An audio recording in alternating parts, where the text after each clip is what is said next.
இந்த கிவிலோயா திட்டம் முற்றுமுழுதாக சிங்கள மக்களை திருப்திப்படுத்துவதாகவும் அதுவும் தமிழர்களுடைய நிலங்களை ஆக்கிரமித்திருக்கின்ற அல்ல தமிழர்களுடைய நிலங்களை பறித்து குடியேறியிருக்கின்ற 15,000 வரையான காடுகள் எங்களுடைய தமிழர்களுடைய பூர்வீக நிலங்கள் 83ஆம் ஆண்டு காலப்பகுதியில் இந்த பகுதியில் இடம்பெயர்ந்து பாதிக்கப்பட போற மக்களோட கலந்துரையாடாமல் பயன்பெற போற மக்களோட பதவியா வெளியோயாவில் இருக்கிற மக்களோட கலந்துரையாடித்தான் மயிலத்தமடு மாதவனில் மாடு மேய முடியாது.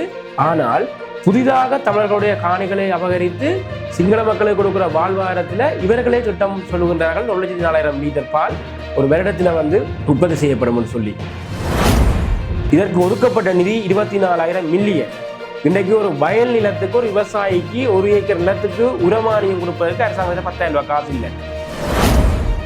சிங்கள குடும்பங்களை திருப்திப்படுத்துவதற்காகவும் இந்த எங்களுடைய நிலத்தை சூறையாடுவதற்காகவும் 24,000 மில்லியன் ரூபாய் உள்நாட்டு நிதி என்று சம்பளம் அளிக்கின்றார்கள்.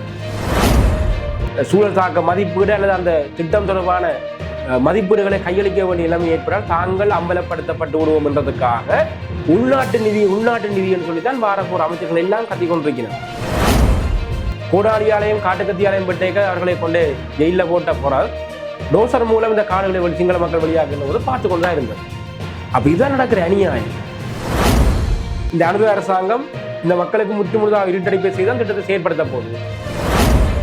வெறுமனே இது வவுனியா வடக்கு மக்களுக்குரிய அல்லது முல்லைத்தீவுடைய கிழக்கு பகுதியில் இருக்கிற மக்களுக்குரிய ஆபத்து மாத்திரமல்ல, இது ஒட்டுமொத்த வடகிழக்கில அல்லது ஒட்டுமொத்த தமிழ்நாட்டுக்கான அடிக்கப்பட்ட ஒரு சாவு மணி.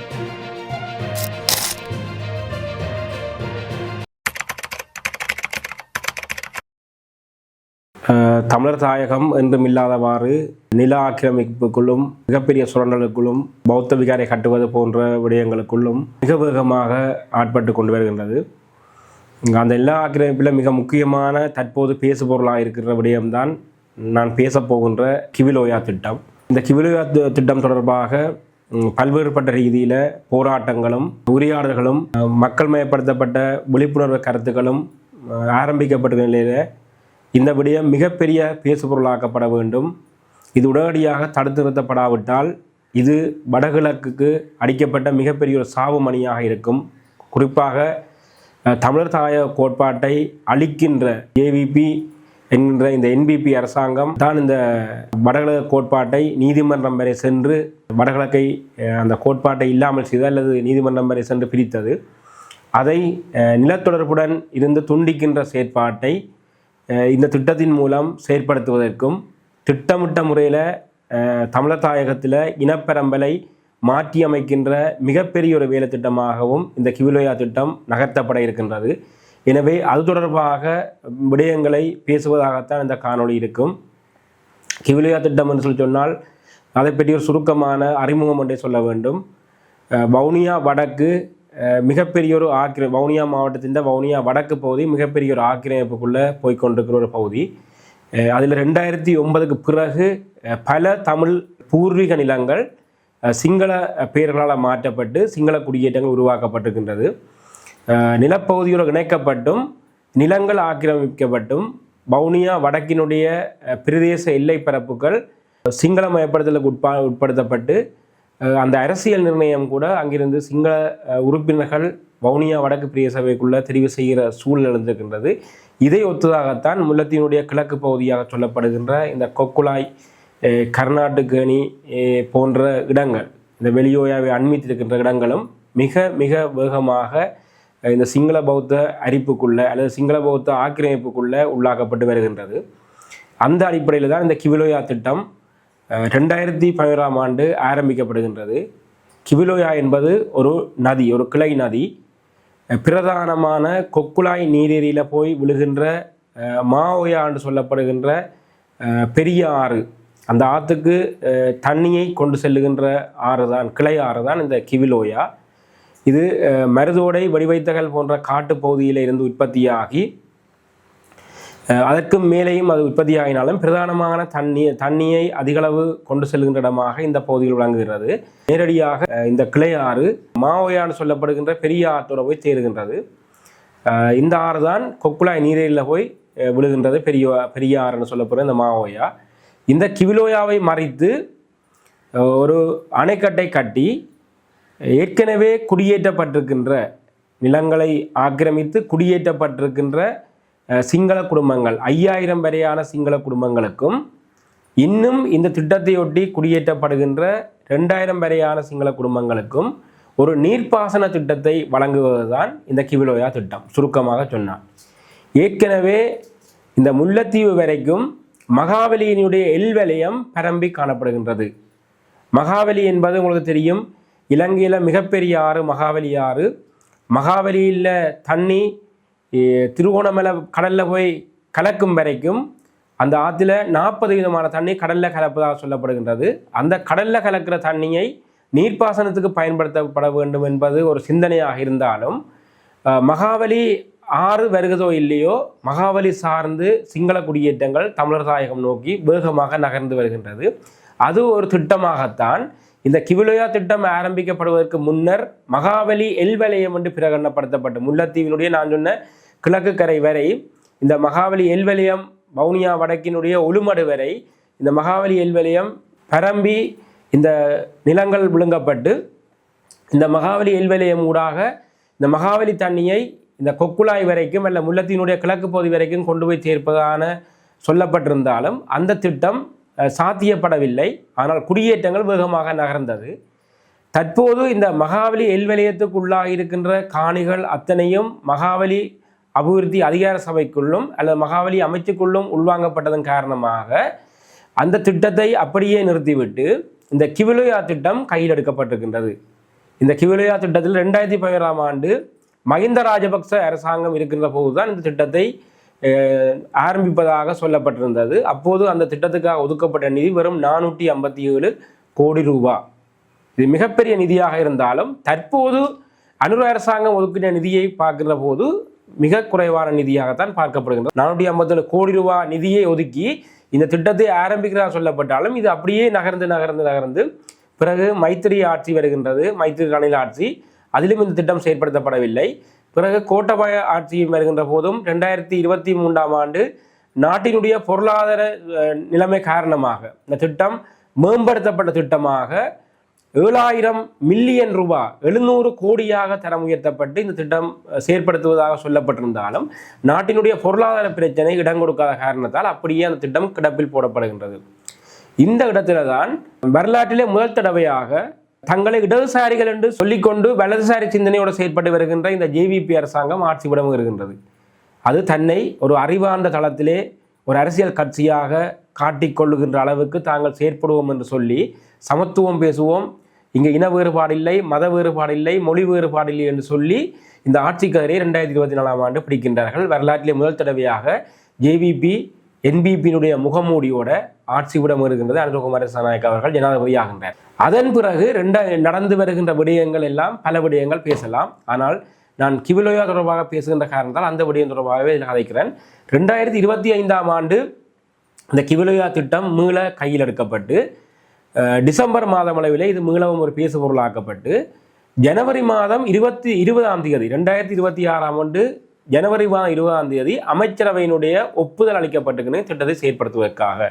கடந்த வருடம் இந்த வருடத்துக்கான பட்ஜெட் நிதியமைச்சினால் பாராளுமன்றத்தில் கொண்டு வரப்படுகின்ற போது இதற்கான முதற்கட்ட நிதியாக தற்போது மீளவும் இந்த திட்டம் மேம்படுத்தப்பட்டு 2ஆம் கட்டமாக 7000 மில்லியனாக இருந்த இந்த உத்தேச மதிப்பீடு அல்லது இதுக்குரிய செலவீனம் 24,000 மில்லியனாக உயர்த்தப்பட்டு 2400 கோடியாக உயர்த்தப்பட்டு இந்த திட்டம் 2026 தொடங்கி 2031 முடிவுறுத்தப்படும் என்று சொல்லியும் முதற்கட்டமாக 2.4 பில்லியன் நிதி இந்த புதிய ஆண்டுக்கான வரவு செலவு திட்டத்தில் ஒதுக்கீடு செய்யப்பட்டுள்ளது.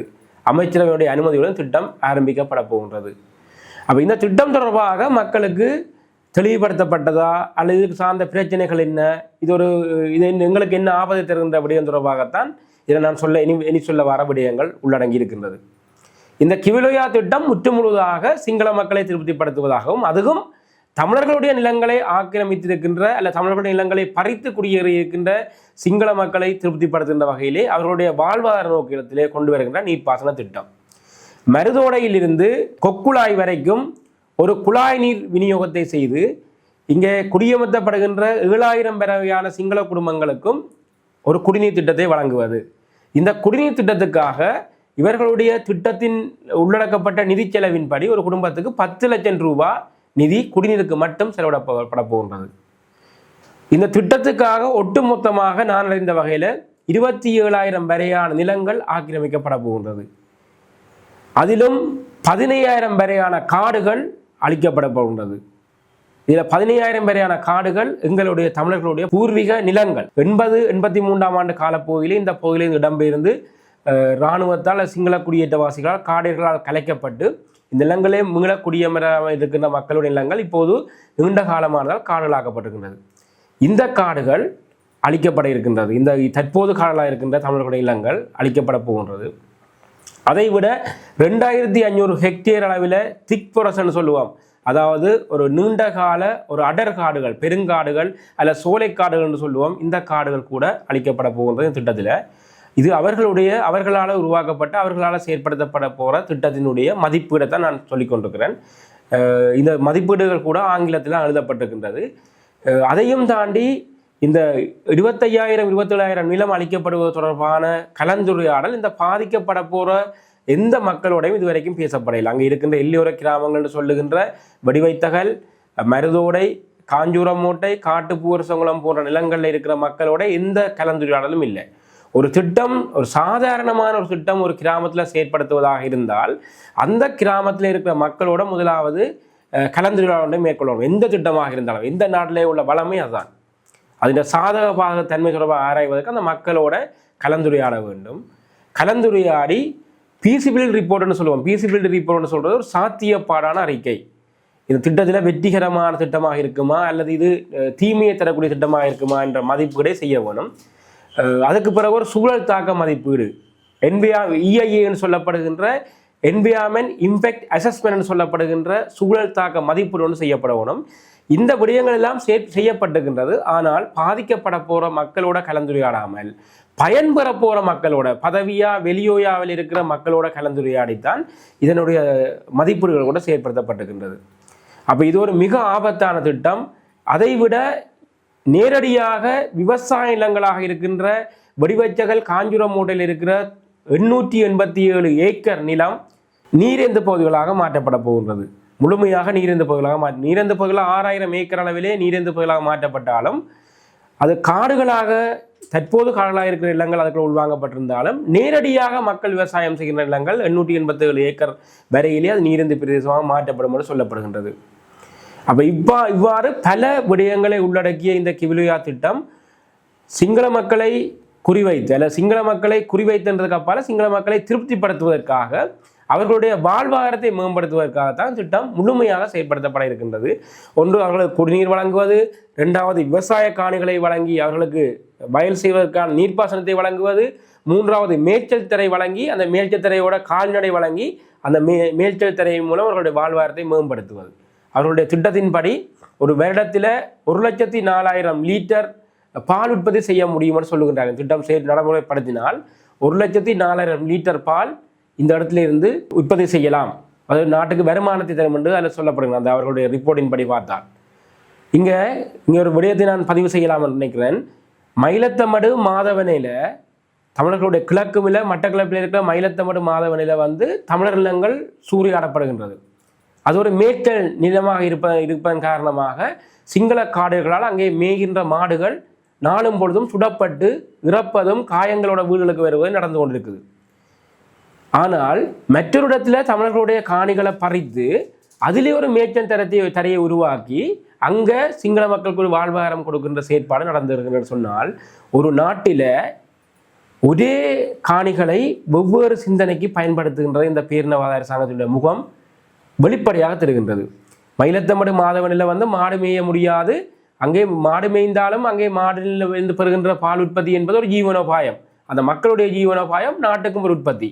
ஆனால் புதிதாக தமிழர்களுடைய காணிகளை அபகரித்து சிங்கள மக்களுக்கு கொடுக்குற வாழ்வாதாரத்தில் இவர்களே திட்டம் சொல்லுகின்றார்கள். 1,04,000 லிட்டர் பால் ஒரு வருடத்தில் உற்பத்தி செய்யப்படும் சொல்லி. இதுதான் இந்த நாட்டில் காலங்காலமாக இருக்கிற இந்த இனவரி அரசாங்கத்தினுடைய செயற்பாடுகளாக இருக்கின்றது.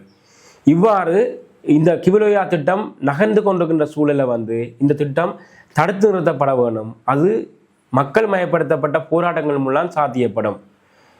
இன்னொரு விடயத்தையும் பதிவு செய்யலாம். இங்கே அளிக்கப்படுகின்ற அத்தனை நிலங்களும் தமிழர்களுடைய நிலங்கள். மிகப்பெரிய அளவில் காடுகள் அளிக்கப்படுவதால் அந்த பிரதேசத்தினுடைய மலை வீழ்ச்சியில் மிகப்பெரிய தாக்கம் ஒன்று ஏற்படுத்தப்படும்.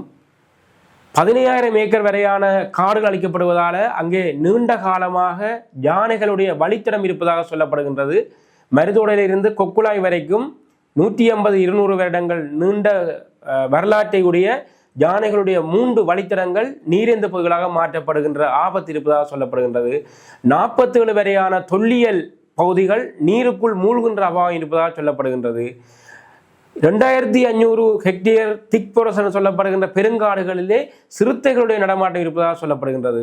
ஆகவே இந்த யானைகளுடைய நடமாட்டம் அல்ல யானைகள் இருக்கின்ற விடயம் இந்த காடுகள் அழிக்கப்பட்டால் நீரேந்து பகுதியாக மாற்றப்பட்டால் அந்த காடுகளில் இருக்கிற யானைகள் எல்லாம் மீளவும் தமிழ் நிலங்கள் நோக்கி தமிழர்களுடைய விவசாய நிலங்கள் நோக்கி அல்லது தமிழர்களுடைய வாழ்விடங்கள் நோக்கி நகர இருக்கின்ற ஆபத்து இன்னும் வேகமாக நகர இருக்கின்றது.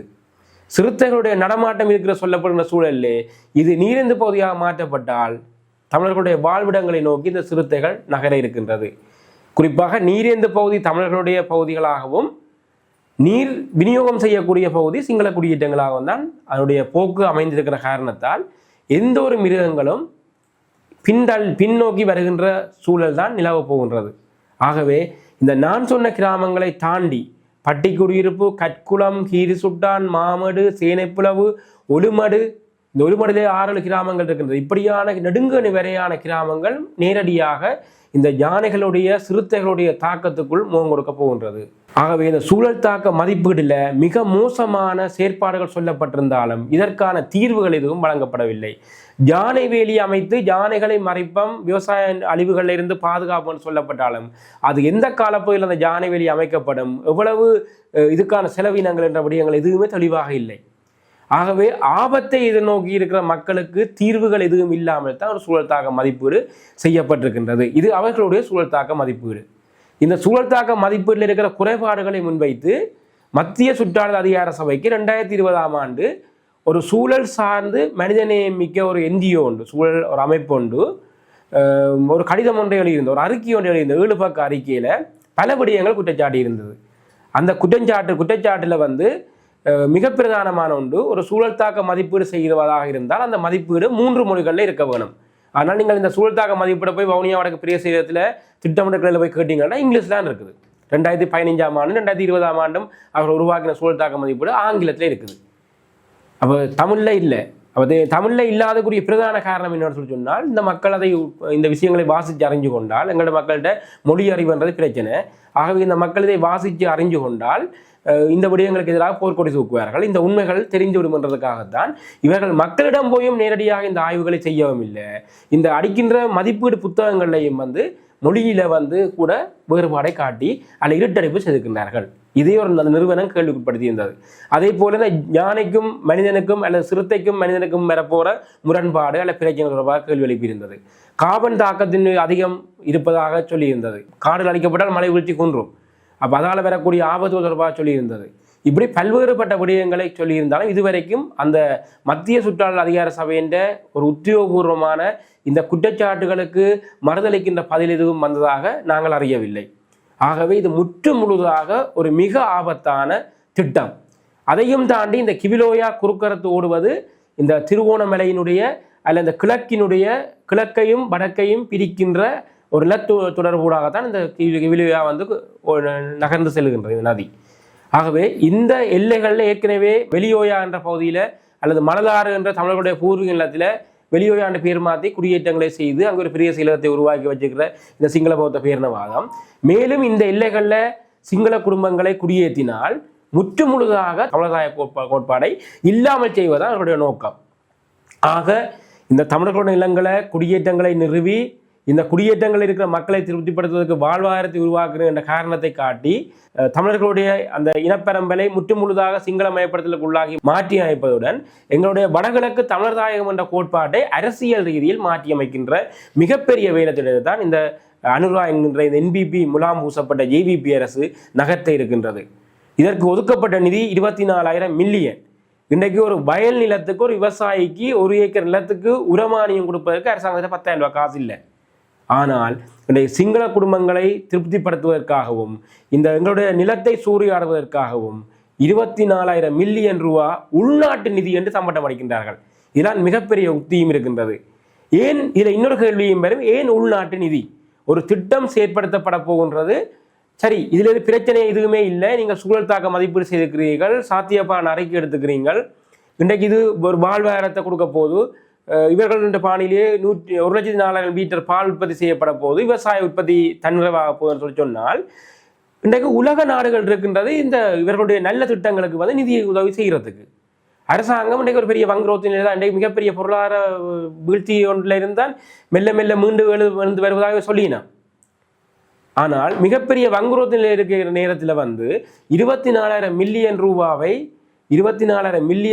இந்த நிதி திட்டத்துக்காக செலவழிக்க போறேன், அதுவும் உள்நாட்டு நிதி என்பது என்ன நோக்கத்துக்காக இவர்கள் உள்நாட்டு நிதி என்ற ஒவ்வொரு அமைச்சர்களும் பாராளுமன்ற உறுப்பினர்களும் என்பிபி என்று சொல்லுகிறார்கள் சொல்லி சொன்னால், ஒரு வெளிநாட்டு நிதி, ஒரு சர்வதேச நாணய நிதியம் அல்லது உலக வங்கி IMF பற்றியோ அல்லது வேர்ல்ட் பேங்குடைய காசு கேட்க வேண்டுமாக இருந்தால் இவர்கள் திட்டம் தொடர்பான இந்த நான் சொன்ன இந்த அறிக்கையை கையளிக்க வேண்டும். அறிக்கையை கையளித்தால் அந்த அறிக்கையை கட்டாயம் அவர்கள் முழுதாக வந்து இவாலுவேட் பண்ணுவார்கள், அளவீடு செய்வார்கள், அதை பகுப்பாய்வு செய்வார்கள், இந்த திட்டத்தில் உள்ள சாதகத்தன்மையை பார்ப்பார்கள். ஆகவே இந்த திட்டத்தை அவர்களிடம் கையளித்தால் தாங்களே மாட்டிக்கொள்ளக்கூடிய எல்லாமே ஏற்படும். திட்டத்துக்கு உதவி கேட்பதாக போய் ஒரு மிகப்பெரிய உபத்திரத்தில் மாட்டிக்கொள்வதாக போய்விடும் என்றதுக்காக இந்த திட்டத்தை வெளிநாடுகளுக்கு தெரியப்படுத்தினால் இந்த நாட்டில் ஒரு புரியோடி போயிருக்கிற இனப்பிரச்சனை இருக்கின்றது. தமிழர்கள் இன்றைக்கும் ஒரு பாரபட்சத்தோடு நடத்தப்படுகின்றார்கள். இங்கே மதம் ஒன்று நசுக்கப்படுகின்றது, மொழி நசுக்கப்படுகின்றது. மதங்களுக்கு இடையில எந்த ஒரு நல்லிணக்கம் இல்லை என்ற நிலப்பாடோடு இருக்கின்ற வெளிநாடுகள் மேலும் இந்த NPP அரசாங்கம் கூட தமிழர்களுடைய நிலங்களை பறிக்கப் போகின்றது என்ற உண்மையை அறிந்துவிடும் என்பதற்காக வெளிநாட்டில் கடனையோ அல்லது வெளிநாட்டில் இருக்கிற மானிய ரீதியிலான நிதியையோ இவர்கள் கோரவில்லை. கோரினால் தாங்கள் அம்பலப்படுத்தப்பட்டு விடுவோம், சூழல் தாக்க மதிப்பீடு அல்லது அந்த திட்டம் தொடர்பான மதிப்பீடுகளை கையளிக்க வேண்டிய நிலைமை ஏற்படால் தாங்கள் அம்பலப்படுத்தப்பட்டு விடுவோம் என்றதுக்காக உள்நாட்டு நிதி என்று சொல்லித்தான் பாரபூர் அமைச்சர்கள் எல்லாம் கத்தி கொண்டிருக்கிறார். அப்போ அதுலேயும் ஒரு நயவஞ்சகத்தனம் அல்லது ஒரு நாசூக்கான அரசியல் இருக்கிறது காரணம் வந்து வெளிநாட்டில் இந்த உண்மைகள் போயிடும் என்றதுக்காக. ஆகவே திட்டமிட்டு தான் இவர்கள் இந்த நகர்வுகளை செய்கின்றார்கள். இதுவரைக்கும் பாதிக்கப்பட்ட மக்களோட எந்த ஒரு கலந்துரையாடலும் இல்லை. தற்போது போராட்டங்கள் கருத்துருவாகங்கள் நடைபெற்ற பிறகுதான் அண்மையில இந்த மகாவலி அபிவிருத்தி அதிகார சபை என்ற உப அலுவலகம் இருக்கின்ற வெளியோயா பகுதியில தான் ஒரு கூட்டம் ஒழுங்குபடுத்தப்பட்டிருந்தது. நாளைக்கு இந்த 2011 திட்டம் ஆரம்பிக்கப்படுற காலத்தில இருந்து இன்று வரைக்கும் தமிழர்களோடையோ யாரோடையும் பேசாத நிலையில இப்ப அண்மையில ஒரு கூட்டம் ஒழுங்குபடுத்தப்பட்டிருந்தது. அந்த கூட்டத்துக்கு கூட பாதிக்கப்பட்ட மக்கள் சார்பில் ஒரு கமக்கார அமைப்போ ஏன்னா வயல்நிலங்கள் பாதிக்கப்பட போகுது அல்லது பாதிக்கப்பட்ட மக்கள் சார்பில் கிராம புத்தி சங்கங்கள் ஏதாச்சும் ஒரு அந்த கிராமங்களை பிரதிநிதித்துவப்படுத்துகின்ற எந்த அமைப்புகளும் அழைக்கப்படவில்லை. அதையும் தாண்டி வவுனியா வடக்கு பிரிய சபையும் இதுக்கு நேரடியாக சம்பந்தப்பட்டிருக்கிறதால வவுனியா வடக்கு பிரிய சபையில் இருக்கிற தமிழ் உள்ளூராட்சி மன்ற உறுப்பினர்களுக்கு வந்து யாருக்கும் சரியான முறையில் தகவல் கொடுக்கப்படவில்லை. இந்த கூட்டத்துக்கான தகவல்கள் கூட்டம் நடைபெறுகிற தேதி அன்று தான் அவருடைய கடிதம் 10 மணிக்கு கூட்டம் குறித்த நாள் நடக்குன்னு சொன்னால் அன்றைக்கு காலம் 10 மணிக்கு தான் அவரோட கையில் கடிதம் கிடைக்குது. அடுத்த நாள் கூட்டம் சொல்லி திரிவுபடுத்தப்பட்ட செய்தியாக அந்த கடிதம் கிடைத்தது. எந்த ஒரு தமிழ் அமைப்புகளை கூப்பிடவில்லை. ஆனால் முழுதாக அந்த கூட்டத்துக்கு அழைக்கப்பட்டது.